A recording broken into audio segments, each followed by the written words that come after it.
Hello friends, नीलूज instant delight चॅनलवर तुमचं सगळ्यांचं स्वागत आहे. या दिवसात गरमी फार वाढल्याने आपण काय करतो, आपल्या आहारात ताक, दही ह्याचं सेवन जास्तीत जास्त प्रमाणात करतो व ते आपल्याला थंडावा देण्यात खूप मदत करतं. त्यामुळे आज मी तुमच्याबरोबर एक महाराष्ट्रीयन डिश शेअर करणार आहे, ज्याचं नाव आहे ताकाची कढी. चला तर मग साहित्य बघूया. याकरता इथे मी घेतलं आहे साधारण 600 ग्राम ताक, बेसन, मोहरी, जिरं. इथे मी 2 मिरच्या व छोटासा आल्याचा तुकडा हे दोन्ही मिळून क्रश करून घेतलेलं आहे. हळद, मिरची पावडर, साखर, मीठ, कढीपत्ता व कोथिंबीर. सर्वप्रथम या ताकात मी थोडीशी हळद घालते आहे.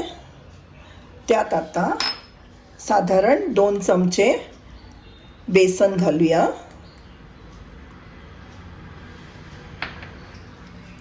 दोन चमचे साखर व 1 चमचा मीठ. व आता हे सगळं छान आपण एकजीव करून घेऊया. यात बेसनाचे कुठेही लम्स राहता कामा नये. आपण हे असं छान एकजीव करायचं आहे, जेणेकरून त्यात कुठल्याच गुठल्या राहत नाही. हे ताक, दही आहे ते अगदी नॅचरल प्रोबायोटिक आहे, प्लस हे प्रोटीन्स, कॅल्शियम, विटॅमिन्समध्ये अगदी परिपूर्ण असतं व तसंच हे आपल्या हाडांकरता, आपल्या त्वचेकरता व आपल्या केसांकरताही ह्याचा फार फायदा होतो. तुम्ही पाहू शकता हे आता छान एकजीव झालेलं आहे. ते आता मी बाजूला करून ठेवते. आता त्याच्या फोडणीची तयारी करूया. इथे मी एका कढईत साजूक तूप गरम करून घेतलेलं आहे. त्यात आता मी मोहरी घालते आहे. मोहरी तडतडली की त्यात आता थोडं जिरं घालूया, थोडंसं हिंग व हा जो मिरची व आल्याचा ठेचा करून घेतला होता तो घालणार आहे. व त्यात आता कढीपत्त्याची पानं घालूया.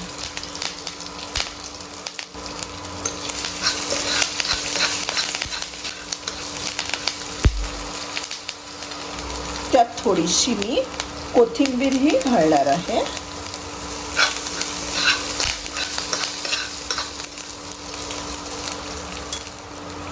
व आता हे जे ताकाचं मिश्रण केलं होतं तेही मी आता या तडक्यात घालणार आहे.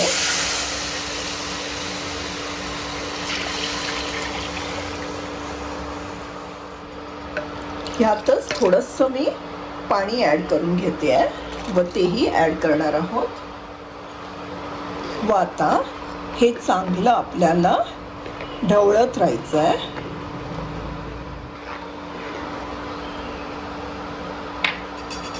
यावर आता झाकण ठेवून आपण थोडा वेळ ते शिजू देऊया.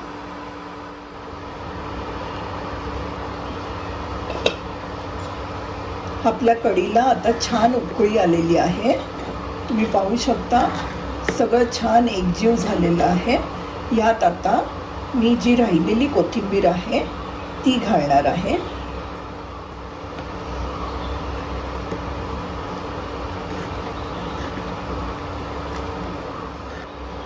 आपली कढी आता छान झालेली आहे. त्याला आता आपण वरून एक छान असा तडका देणार आहोत. इथे मी थोडंसं तेल गरम केलेलं आहे. त्यात मी थोडीशी मोहरी, थोडंसं जिरं, थोड्या सुक्या मिरच्या, या अगदी ऑप्शनल आहेत. मी ह्या सुरुवातीला साहित्य दाखवताना दाखवल्या नव्हत्या ह्या, कारण ह्या अगदी ऑप्शनल आहे, तुम्हाला पाहिजे तरच तुम्ही ह्या घालू शकता. व आता ह्यावर मी थोडीशी मिरची पावडर घालणार आहे. आपण हिरव्या मिरच्या सुरुवातीला घातल्या आहेतच, जस्ट एक तडक्यासाठी मी ही रेड चिली पावडरही घातली आहे तेलात. आता या तेलाचा थोडासा आपण यावर छान असा एक तडका देणार आहोत.